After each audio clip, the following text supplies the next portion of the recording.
Assalamualaikum warahmatullahi wabarakatuh. Alhamdulillahirabbil alamin. Allahumma shalli ala sayyidina Muhammad wa ala ali sayyidina Muhammad.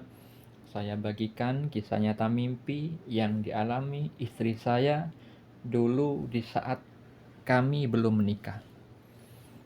Ketika kami belum menikah, istri saya bekerja di luar pulau di salah satu bank ternama, yang mana di saat itu pernah ditugaskan untuk mencatat hutang piutang yang berbunga. Ada praktik ribawi di situ.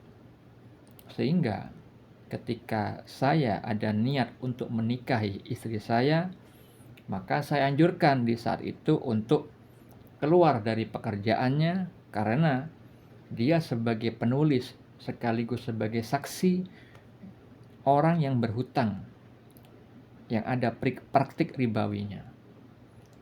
Karena penghasilannya itu pastilah ada unsur keharaman yang nantinya berbahaya bagi lahir dan batinnya atas siapa saja yang memakan penghasilannya tersebut.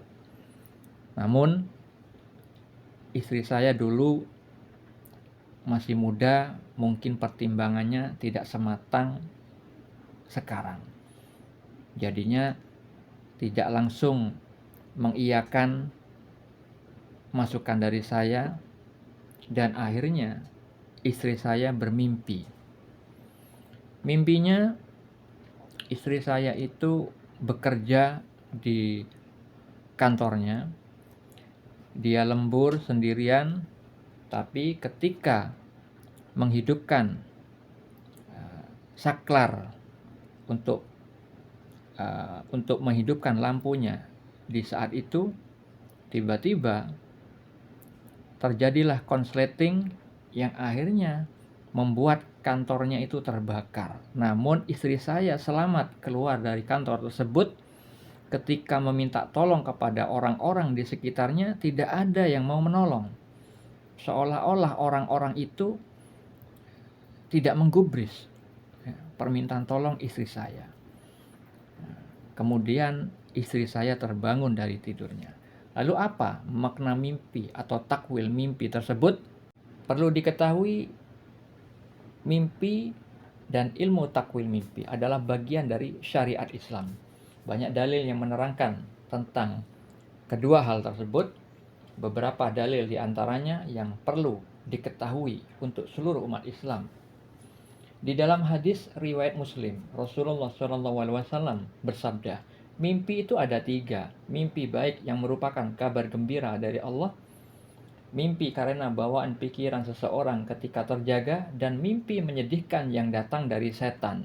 Jika kalian mimpi sesuatu yang tak kalian senangi, maka jangan kalian ceritakan pada siapapun. Berdirilah dan sholatlah. Di dalam hadis riwayat Al-Bukhari dari Aisyah Ummul Mukminin radhiyallahu anha berkata, pertama kali turunnya wahyu kepada Rasulullah SAW adalah mimpi yang benar dalam tidur, dan beliau melihat mimpi tersebut seperti cahaya ketika subuh. Di dalam riwayat yang lain, di dalam hadis riwayat Al-Bukhari, diriwayatkan dari Anas bin Malik radhiyallahu anhu bahwa Rasulullah SAW bersabda, mimpi yang baik dari seorang yang saleh itu adalah salah satu dari 46 bagian kenabian. Di dalam hadis riwayat Al-Bukhari nomor 6990, Rasulullah SAW bersabda, tidak tersisa dari kenabian kecuali para penyampai kabar gembira. Para sahabat bertanya, apakah para penyampai kabar gembira itu? Beliau menjawab, mimpi yang benar. Di dalam riwayat yang lain, diriwayatkan dari Abu Sa'id Al-Khudri radhiyallahu anhu bahwa ia mendengar Nabi SAW bersabda, apabila salah seorang di antara kalian bermimpi sesuatu yang disukainya, maka sesungguhnya itu hanyalah berasal dari Allah. Maka pujilah Allah karenanya dan ceritakanlah hal itu. Dan apabila ia bermimpi sesuatu yang tidak ia sukai, maka sesungguhnya itu hanyalah berasal dari setan. Maka mintalah perlindungan dari kejelekannya, dan janganlah ia menceritakannya kepada siapapun, sehingga mimpi itu tidak akan membahayakannya. Di dalam Al-Quran, Allah Ta'ala berfirman bahwa Nabi Yusuf alaihissalam diajarkan sebagian dari takwil mimpi. Terdapat pada surat Yusuf ayat 6, ayat 21, dan ayat 101. Contoh mimpi banyak terdapat di dalam Al-Quran, terdapat di dalam surat Yusuf, surat Al-Anfal, Al-Fat, dan yang lainnya. Anda bisa baca dalil-dalil yang lain terkait mimpi pada deskripsi di video ini. Takwil mimpi atau makna mimpi yang dialami istri saya adalah Allah menganjurkan kepada istri saya untuk keluar dari kantor tempat dia bekerja karena pekerjaan itu adalah haram dari sudut pandang syariat Islam karena mengandung praktik ribawi. Dia sebagai penulis dan sekaligus sebagai saksi. Hal itu terkait dalil-dalil syariat tentang keharaman praktik ribawi. Beberapa di antaranya di dalam Al-Quran surat Al-Baqarah ayat 275 Allah Ta'ala berfirman, Allah telah menghalalkan jual beli dan mengharamkan riba.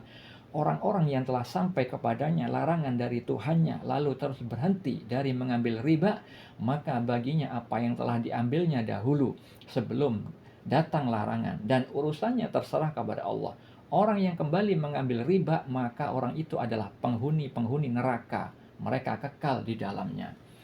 Di dalam ayat yang lain pada surah Al-Baqarah, yaitu ayat 278 Allah Ta'ala berfirman, hai orang-orang yang beriman, bertakwalah kepada Allah dan tinggalkan sisa riba yang belum dipungut jika kamu orang-orang yang beriman. Di dalam surah Al-Baqarah ayat 279 Allah Ta'ala berfirman, maka jika kamu tidak mengerjakan, yaitu meninggalkan sisa riba, maka ketahuilah bahwa Allah dan Rasulnya akan memerangimu. Begitu juga Rasulullah SAW bersabda tentang terlarangnya riba tersebut. Disebutkan di dalam hadis muttafaq alaih, beliau bersabda, jauhi 7 hal yang membinasakan. Para sahabat berkata, wahai Rasulullah, apakah itu? Beliau bersabda, syirik kepada Allah, sihir, membunuh jiwa yang diharamkan Allah tanpa hak, memakan harta riba, memakan harta anak yatim, lari dari medan perang, dan menuduh wanita beriman yang lalai berzina. Di dalam hadis riwayat Tabrani, beliau bersabda, dosa riba terdiri dari 72 pintu. Dosa riba yang paling ringan adalah bagaikan seorang laki-laki yang menzinai ibu kandungnya.